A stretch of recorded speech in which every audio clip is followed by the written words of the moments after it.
Bonjour tout le monde, et toujours dans la recherche action.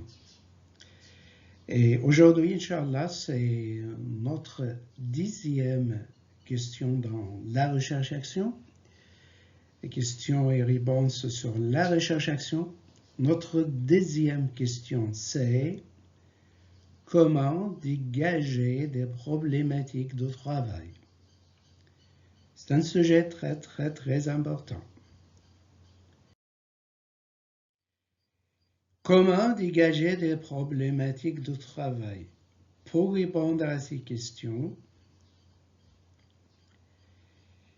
il faut bien dire que dans le cadre de changements collectifs, comme l'atelier de recherche-action, il est possible, il est nécessaire de laisser se déposer le subsidiaire pour qu'apparaisse l'essentiel. Donner toujours la priorité pour l'essentiel. Et ce travail-là, on peut l'appeler problématisation.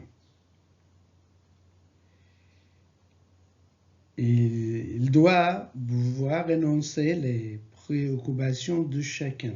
Tout d'abord, on peut dire la préoccupation individuelle de chacun dans le groupe, de chacun des acteurs dans la recherche-action. Et il doit pouvoir énoncer les préoccupations de chacun sous la forme d'un problème public visible et compréhensible. Alors, problème public visible et compréhensible par tous, on cherche toujours à des réponses intéressant les collectivités. Et après,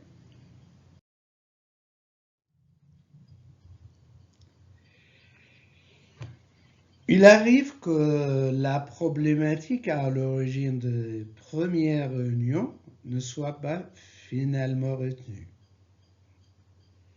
Au début du travail, on n'arrive pas directement à préciser d'une manière finale les problématiques dont tous les acteurs doivent travailler. Et pour cela, il faut distinguer les problématiques du travail pendant le travail et les problématiques finales. Pourquoi? Parce qu'une problématique ne merge pas simplement dans la confrontation de prise de position individuelle. Toujours la collectivité, faites attention pour ça, pour la recherche-action. Mais une problématique ne merge pas simplement dans la confrontation des prises des positions individuelles, mais aussi, le plus important, dans l'observation directe de réalité de terrain. La question n'est pas de voir ce que nous avons sous les yeux,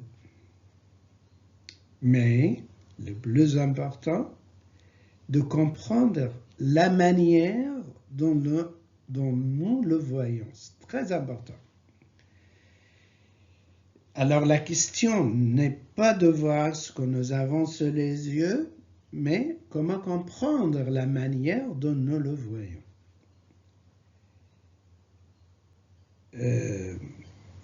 Dans ce point-là, il faut distinguer entre la notion d'éclairage de celle d'éclairement.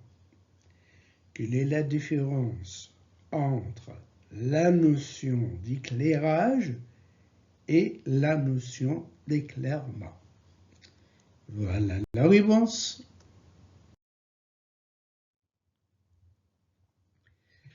L'éclairage met en valeur de par la lumière. C'est la lumière. On peut le voir. point de vue dominant de celui qui étudie. Alors, ici, on se focalise sur la personne qui étudie le cas. L'étude ici valorise la position de chercheur.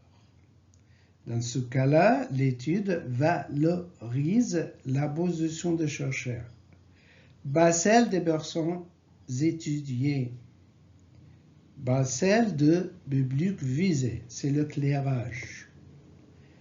Le deuxième, comment on peut voir cet éclairage-là? C'est l'éclairement. L'éclairement souligne la manière dont est reçue la lumière. Comme on a expliqué, comme on vient d'expliquer, la question de ne pas voir, mais comment on peut le recevoir. L'éclairement souligne la manière dont on a reçu la lumière, comme certains processus sociaux nous éclairent sur notre questionnement. Nous pouvons alors rendre visible notre réalité d'un contexte ou d'un territoire donné et notre formulation de géographie de relations humaines. Alors, je pense que c'est clair maintenant la différence entre la notion d'éclairage et la notion d'éclairement.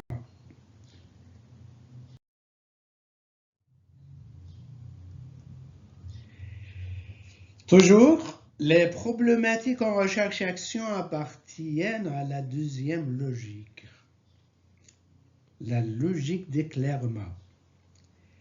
Pourquoi? Parce qu'elle offre une plateforme de rencontre en référentiel pour ensuite agir sur la réalité.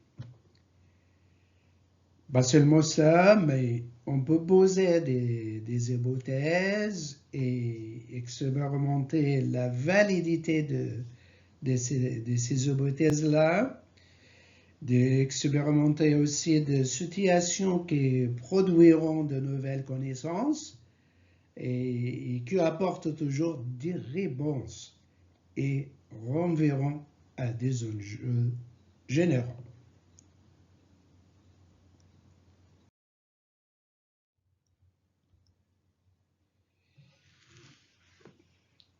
On peut ajouter aussi que cette problématisation peut prendre un certain temps pour émerger, c'est normal. Un travail de prise de conscience est souvent le préalable. Il peut être facilité par une série d'entretiens individuels ou collectifs appelés rétroaction ou le mot anglais feedback.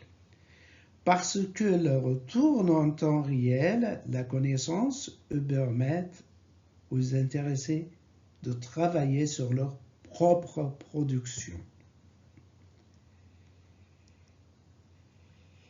Comme cela, on a donné la réponse, on arrive à donner la réponse, on a rebondi à la question comment dégager des problématiques de travail. Alors, on a rebondi, on a traité ensemble la 10e question, comment dégager des problématiques de travail. À la fin, je vous remercie de votre patience et de votre attention.